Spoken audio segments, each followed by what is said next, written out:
الشيطان الرجيم بسم الله الرحمن الرحيم قل أرأيتم إن جعل الله عليكم الليل سرمدا إلى يوم القيامة من إله غير الله يأتيكم بضياء أفلا تسمعون قل أرأيتم إن جعل الله عليكم النهار سرمدا إلى يوم القيامة من إله غير الله يأتيكم بليل تسكنون فيه أفلا تبصرون ومن رحمته جعل لكم الليل والنهار لتسكنوا فيه ولتبتغوا من فضله ولعلكم تشكرون ويوم يناديهم فيقول أين شركائي الذين كنتم تزعمون ونزعنا من كل أمة شهيدا فقلنا هاتوا برهانكم فاعلموا أن الحق لله وضل عنهم ما كانوا يفترون۔ اے پیغمبر صلی اللہ علیہ وسلم ان سے کہو ذرا یہ بتلاؤ کہ اگر اللہ تم پر رات کو ہمیشہ کے لیے قیامت تک مسلط رکھے تو اللہ کے سوا کون معبود ہے جو تمہارے پاس روشنی لے کر آئے؟ بھلا تم سنتے نہیں ہو؟ کہو ذرا یہ بتلاؤ کہ اگر اللہ تم پر دن کو ہمیشہ کے لیے قیامت تک مسلط کر دے تو اللہ کے سوا کون سا معبود ہے جو تمہیں وہ رات لا کر دے جس میں تم سکون حاصل کر سکو؟ بھلا کیا تمہیں کچھ سجائی نہیں دیتا؟ یہ تو اسی نے اپنی رحمت سے تمہارے لیے رات بھی بنائی ہے اور دن بھی تاکہ تم اس میں سکون حاصل کرو اور اس میں اللہ کا فضل تلاش کرو اور تاکہ تم شکر گزار بنو، اور وہ دن نہ بھولو جب وہ ان مشرکوں کو پکارے گا اور کہے گا کہ کہاں ہیں خدائی میں میرے وہ شریک جن کا تم دعویٰ کیا کرتے تھے، اور ہم ہر امت میں سے ایک گواہی دینے والا نکال لائیں گے۔ پھر کہیں گے کہ لاؤ اپنی کوئی دلیل۔ اس وقت ان کو پتہ چل جائے گا کہ سچی بات اللہ تعالیٰ ہی کی تھی اور وہ ساری باتیں جو انہوں نے گڑھ رکھی تھی سب گم ہو کر رہ جائیں گی۔ سورہ قصص کی 71 سے لے کر کے 75 نمبر تک کی آیات آپ کے سامنے تلاوت کی گئی ہے۔ کل آپ کے سامنے ذکر کیا گیا تھا کہ اللہ تعالیٰ جو چاہتا ہے پسند کرتا ہے، ان پر کسی کو کوئی اختیار نہیں ہے۔ اللہ جس کو چاہتا ہے نبی بنا دیتا ہے، جس کو چاہتا ولی بنا دیتا ہے، جس کو چاہتا جو عہدہ منصب چاہے اللہ دیتا ہے۔ اس کے کام میں کسی کو عمل دخل کا کوئی اختیار اور کوئی حق نہیں ہے۔ یہ جو کافر لوگ مشرک لوگ اعتراض کرتے تھے کہ نبی کریم صلی اللہ علیہ وسلم بالکل غریب اور یتیم ہیں، ان کو نبوت رسالت کیوں ملی، ہم لوگوں میں سے کسی کو کیوں نہیں ملی؟ تو اللہ تعالیٰ نے اس کا جواب دیا تھا کہ بھائی اللہ کی مرضی ہے، اللہ جس کو چاہے رسول بنائے، جس کو چاہے نبی بنائے، اللہ کی مرضی پر منحصر ہے۔ اس وقت جو آیات آپ کے سامنے پڑھی گئی ہے، ان دو آیات میں یعنی 71 اور 72 نمبر میں اللہ تعالیٰ نے انسانوں کے اوپر جتنی نعمتیں نازل کی ہیں، ان نعمتوں میں سے دو نعمتوں کو خاص طور پر بیان کیا ہے۔ ہم ان نعمتوں کو معمولی سمجھتے ہیں، حالانکہ یہ نعمت معمولی نہیں ہے۔ جو 71 اور 72 نمبر میں جو دو نعمتیں اللہ نے بیان کی ہیں، وہ اتنی بڑی نعمت ہے کہ جو اس نعمت سے محروم ہے اس کو اس نعمت کی قدر معلوم ہے۔ اور وہ نعمت کیا ہے؟ یوں تو اللہ تعالیٰ نے ہمارے پر بہت ساری نعمتیں بارش کی طرح برسا رکھی ہیں، ان نعمتوں کا کوئی شمار نہیں کر سکتا۔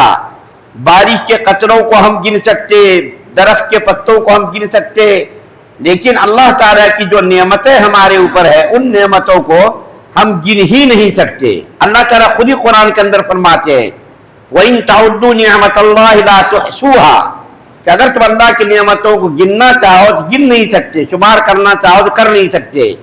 انہی نعمتوں میں سے دو نعمتوں کا 71-72 نمبر میں جو ذکر کیا ہے، کیا ہے؟ ایک نعمت تو اللہ تعالیٰ فرماتے ہیں کہ اگر اللہ تعالیٰ ہمیشہ کے لیے تمہارے اوپر رات ہی رات رکھ دے، قیامت تک کے لیے رات ہی رات رکھ دے، تو کون ہے جو اس رات کو دن سے تبدیل کر سکے؟ کون ہے طاقت والا جو اس رات کو جن سے تبدیل کر سکے؟ یعنی کوئی نہیں ہے. اگر اللہ تعالیٰ چاہتے تو رات ہی رات رکھ دیتے، جن نہ ہوتا، روشنی نہ ہوتی.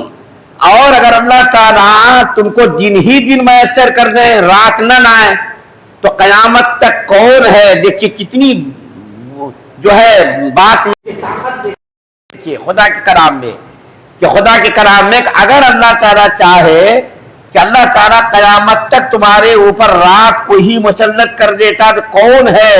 یعنی کوئی نہیں ہے جو رات کو دن سے تبدیل کر دیتا یا دن کو رات سے تبدیل کر دیتا. اور اللہ تعالیٰ نے ان راتوں کو دنوں کو بطور نعمت بیان کیا، کوئی معمولی نہیں.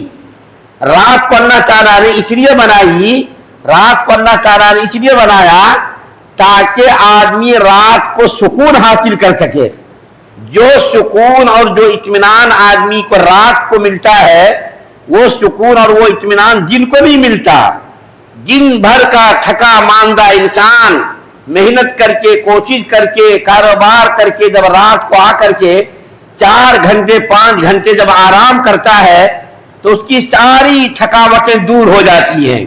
اور دن اللہ تعالیٰ نے کیوں بنایا؟ لِتَبْتَغُوا مِنْ فَضْلِهِ، تاکہ تم اللہ تعالیٰ کا فضل تلاش کرو. فضل سے مراد کیا ہے؟ فضل سے مراد روزی ہے، کہ اللہ نے رات اس لیے بنائی تاکہ تم سکون حاصل کرو، اطمینان سے سو سکو. کہ اگر اللہ تعالیٰ نے دن بنایا ہوتا تو دن میں تو کوئی کاروبار کرتا، کوئی بچہ سوتا، کوئی بچہ اٹھتا، کوئی بچہ چلاتا، کوئی بچہ جو ہے روتا، تو آدمی کے لیے تو اطمینان سے سونا نصیب نہ ہوتا. اور جب اللہ تعالیٰ نے رات بنائی ہے تو فطری طور پر انسان رات کو چاہے نہ چاہے رات کو نیند آ جاتی ہے اس کو، اور ہر مخلوق سو جاتی ہے رات کو.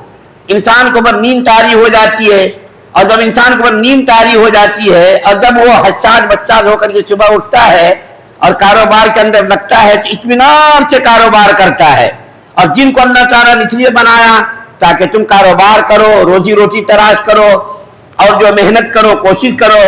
لیکن میں افسوس کے ساتھ یہ بات عرض کرتا ہوں، مجھ کو یہ بات کہتے ہوئے اچھا نہیں معلوم ہوتا کہ آج امت مسلمہ کا کلچر اتنا خراب ہو گیا ہے کہ مسلم علاقوں میں، مسلم بستیوں میں آپ جائیے، ہر نکڑ پر رات کے 2 بجے تک آپ کو نوجوان، اور رات کو 2 بجے تک مسلمان آپ کو نظر آئیں گے. کوئی بھی بستی آپ چلے جائیں، کوئی بھی نکڑ، کوئی بھی چوراہا. میں جب کبھی کبھی رات کو 2 بجے اٹھتا ہوں تو 2 بجے بھی میرے گھر کے دیوار کے پیچھے آواز آتی ہے، کوئی فون کر رہا ہے، کوئی گانا سن رہا ہے، کوئی جو ہے فلم دیکھ رہا ہے، کوئی کسی سے بات کر رہا ہے. رات اللہ نے بنائی تھی اس لیے تاکہ ہم سکون سے سو سکیں، اور دن اللہ نے اس لیے بنایا تھا تاکہ ہم مصروفیات میں مشغول ہو سکیں. لیکن یہ پورا نظام درہم برہم ہو گیا. معمولی بہانوں پر آج دیکھیے رات بھر ہم جاگ رہے ہیں. اللہ کے رسول صلی اللہ علیہ وسلم نے ارشاد فرمایا رات کو جلدی سو جاؤ اور صبح کو تم جلدی اٹھ جاؤ. لیکن یہاں تو پورا نظام ہی بگڑ گیا ہے. رات کو ہم دیر سے سوتے ہیں اور صبح دیر سے اٹھتے ہیں. معمولی تقریبات کو دیکھیے اور معمولی فنکشن کو دیکھیے. رات بھر شادی خانوں میں، فنکشن میں آج مسلمان جو ہے گزارتا ہے. اور ہندو دیکھیے، آپ ہندوؤں کو دیکھیے، دن میں شادی کرتے، دن میں پروگرام رکھتے اور دن میں پروگرام کر کے نپٹا دیتے. لیکن ہمارے چھوٹے موٹے پروگرام بھی رات کو ہوتے، اور چھوٹے موٹے پروگراموں میں ہم رات بھر جاگتے، گپ شپ کرتے اور فجر کی نماز چھوڑ دیتے. افسوس کے ساتھ تو یہ بھی کہنا پڑتا ہے کہ مجھ کو اچھا نہیں معلوم ہوتا کہ دینی جلسوں کے ناموں پر بھی آج بے عنوانی ہو رہی ہے، بدعنوانی ہو رہی ہے.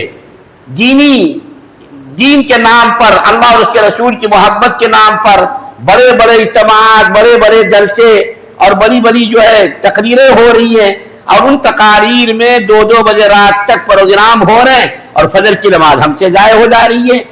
اگر میں ذمہ داری کے ساتھ یہ بات کہہ رہا ہوں کہ اگر کسی اجتماعات سے، کسی پروگرام سے، کسی دینی جلسے سے، کسی دینی تقریر سے اگر فجر کی نماز کے قضا ہونے کا ڈر ہو، خطرہ ہو، تو ان اجتماعات میں، ان جلسوں میں، ان دینی تقریبات میں اور ان تقاریر کی جانب جا کر کے شریک ہونے کو بھی علماء نے منع قرار دیا ہے۔ کیوں؟ اس لیے کہ جلسوں میں شریک ہونا فرض واجب نہیں، فجر کی نماز پڑھنا یہ فرض واجب ہے، یہ پڑھنا ضروری ہے۔ تو کتنی افسوس کی بات ہے کہ جو کام اللہ نے ہمارے لیے جس مقصد کے لیے بنایا تھا وہ مقصد ہی فوت ہو گیا اور بے مقصد کاموں میں ہم لگ گئے۔ آج امت کو چہرے دیکھیے، کالجوں میں، اسکولوں میں نوجوانوں کے چہروں کو دیکھیے، بجھے چہرے آتے ہیں، کسی کے چہرے پر رونق نظر نہیں آتی۔ کیوں؟ اس لیے راتوں کو 2-2 3-3 بجے تک جاگتے ہیں، صبح صبح اس کے ماں باپ اٹھا کر کے مار کر کے ان کو کالج اسکول بھیجتے ہیں، چہرے پر پسماردگی ہوتی ہے، بجھے ہوئے چہرے ہوتے، نہ تو کسی کو پڑھنے میں دل لگ رہا ہے۔ حالانکہ 5 سال 7 سال پہلے میں دیکھتا تھا کالج میں کہ جب ایگزام کا وقت آتا تھا، ہاف ایئرلی کا ایگزام یا پری فائنل کا ایگزام، تو بچوں کے اندر ایک جوش ہوتا تھا، جذبہ ہوتا تھا کہ ہم کو اچھے نمبرات سے کامیاب ہونا۔ آج میں بتا رہا ہوں کہ وہاں جائیے تو معلوم ہی نہیں تھا کالج ہے، کالج میں تعلیم ہو رہی ہے، کسی بچے کے اندر پڑھنے کا شوق ہے، جذبہ ہے۔ کیوں؟ رات بھر وہ جاگ رہے ہیں، اس کو پڑھنے میں دل ہی نہیں لگ رہا، اس کو مزہ ہی نہیں آ رہا۔ اس لیے اللہ تعالیٰ نے ان 2 نعمتوں کو جو بیان کیا ہے، یہ دونوں نعمتیں کوئی معمولی نعمت نہیں۔ مولانا تقی عثمانی عزیز احمد ظہور، جیسا کہ میں نے اسی مجلس میں یہ واقعہ بیان کیا، ایک ایسا بھی ملک ہے جس ملک میں 6 مہینے رات ہوتی ہے اور 6 مہینے دن ہوتا ہے۔ تو مولانا تقی صاحب عثمانی اس ملک میں گئے تھے، تو ان کو سونے کی ضرورت پڑی، تو انہوں نے جس کمرے میں آرام کرنے کا ارادہ کیا، اس کمرے کو کپڑوں سے گھیر کر کے رات کا اندھیرا بنایا، مصنوعی اندھیرا، تاکہ نیند آ جائے، 2-3 گھنٹے سو جاؤں میں۔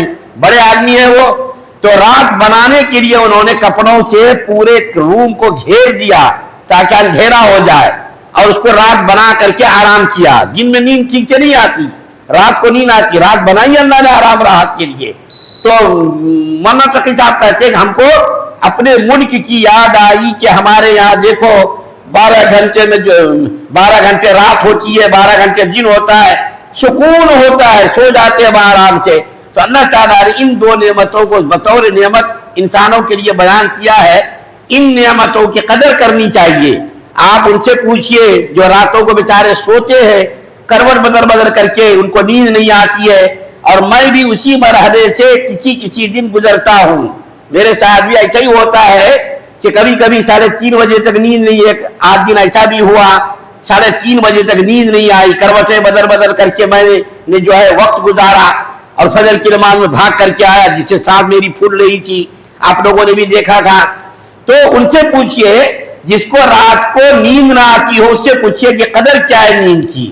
اس لیے جو ہے اللہ کی نعمت کی قدر کرنی چاہیے، اور اللہ نے جو نظام بنایا، جو ضابطہ بنایا، اسی نظام اور اسی ضابطے کے مطابق زندگی گزارنی چاہیے۔ اگر ہم نے اس مطابق زندگی گزاری تو ہمیں سکون اور آرام اور راحت ملے گی، ورنہ جو ہے ہماری زندگی بے چین ہو جائے گی اور زندگی کے اندر کوئی سکون اور اطمینان حاصل نہیں ہوگا۔